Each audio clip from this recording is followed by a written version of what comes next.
Hi, welcome to another Copycat episode here on Dole Whip Wishes and Castle Dreams. We're so glad you decided to join us today. We've got another yummy treat for you that we're gonna whip up in our kitchen, and I am super excited about it. This is another request video, this one from the fabulous hubby of the very one and only Chrissy O. So give him a shout out, Chrissy O. Thank him for suggesting this one. It is another great recipe and I can't wait to get started. So I'm gonna go ahead and throw up the ingredients for you. You can take a look.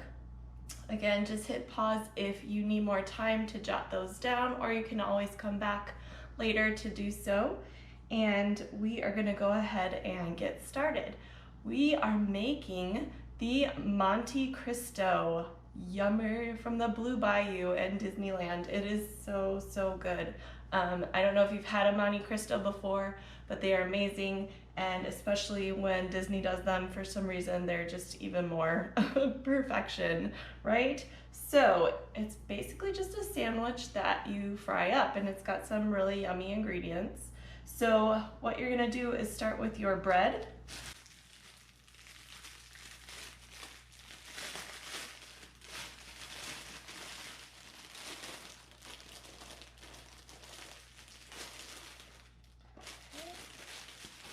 And you want a nice egg bread. Now you can use the brioche like I have. I like it, it's a little sweeter, but it is just delicious. So we're gonna go ahead and use that today. And you just take your turkey, usually about 2 slices. You can do a little more if you want, if you prefer more meat or less meat. It's totally up to you. And then we're gonna put our ham on here. You want to get these nice and thinly sliced. That just helps keep the sandwich from being too bulky, and it just, I don't know, I think it tastes better the thinner it's sliced. And you can put more on it if it doesn't look like it's enough meat.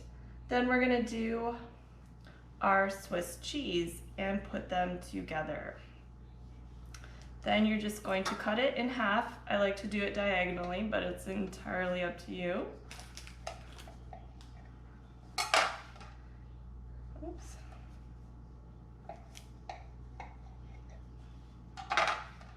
And that's all you have to making the sandwich part of it. Next, we're gonna work on making the batter that we're gonna dip it in, and then we're gonna fry it up on our stove. So this recipe makes about 4 sandwiches each, so you can go ahead and finish making those.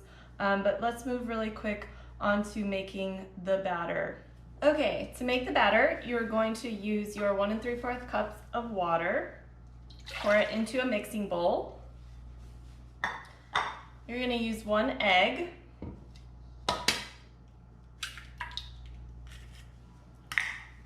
Going to use 1/4 teaspoon of salt.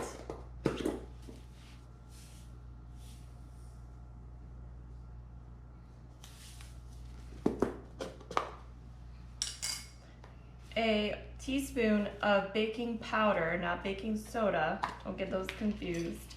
Baking powder. And then your 1 3/4 cup of flour.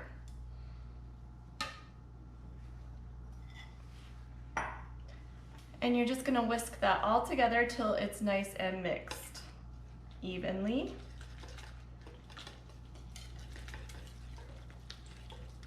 So we've mixed our batter and we've got our sandwiches ready. All we have left to do is fry them up. So what we're gonna do is we're gonna head over to the stove and we're going to heat up our oil to about 375 degrees. You don't want it any hotter than that. It's gonna start smoking. That means it's too hot. And make sure you get an oil that is good for frying, because some oils aren't good for that. We're gonna be using canola oil today. And then what we're gonna do is we're going to dip our sandwiches into our batter and on both sides and let it, the excess drip off, and then put them into our oil and let them cook. All right, so let's head on over to the stove.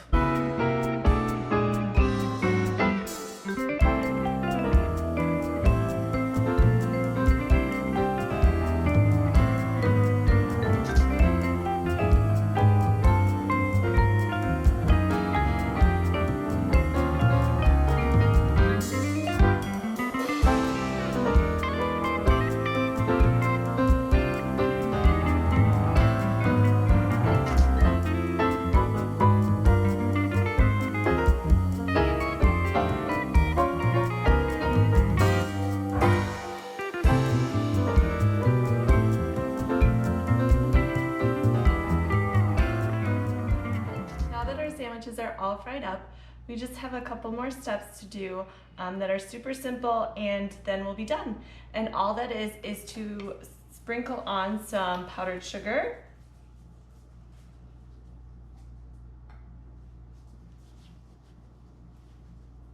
and sprinkle it on. You can put as much or as little on as you want.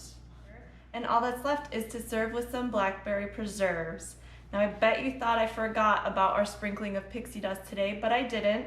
Today's sprinkling of pixie dust is in fact homemade blackberry preserves.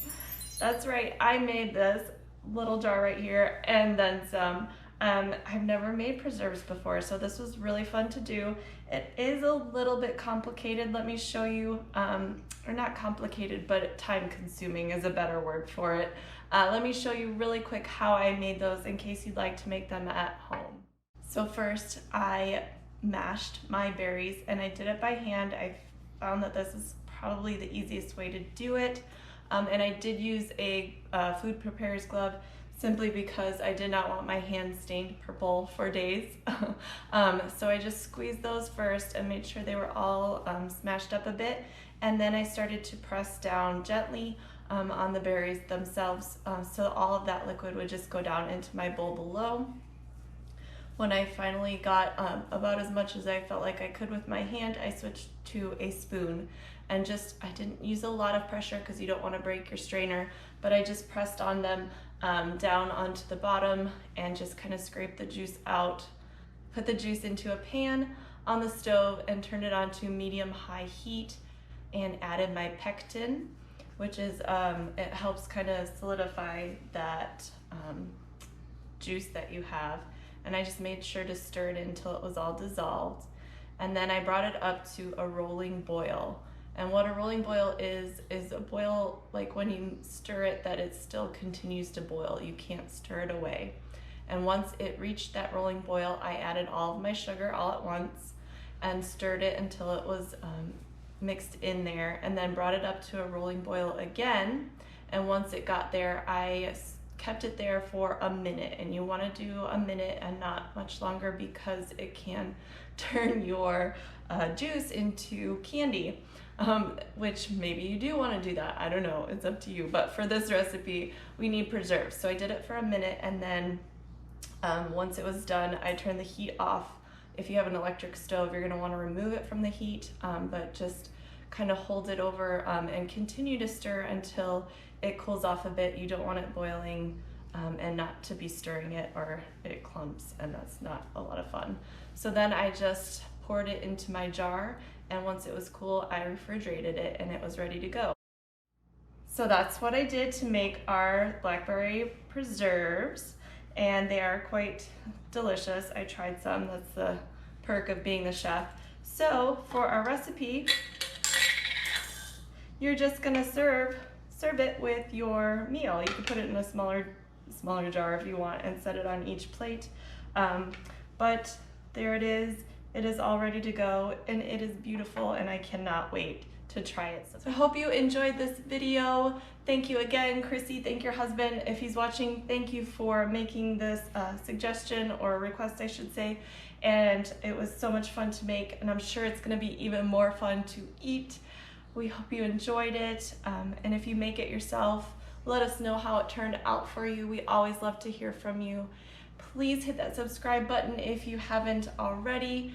We would love to have you a part of our YouTube channel family. We've got lots of great videos coming out at least once a week. We do other Copycat recipe videos. We do some tips and tricks and some Disney crafts too for the times where you can't get to the park but you need some Disney magic. Those crafts are great.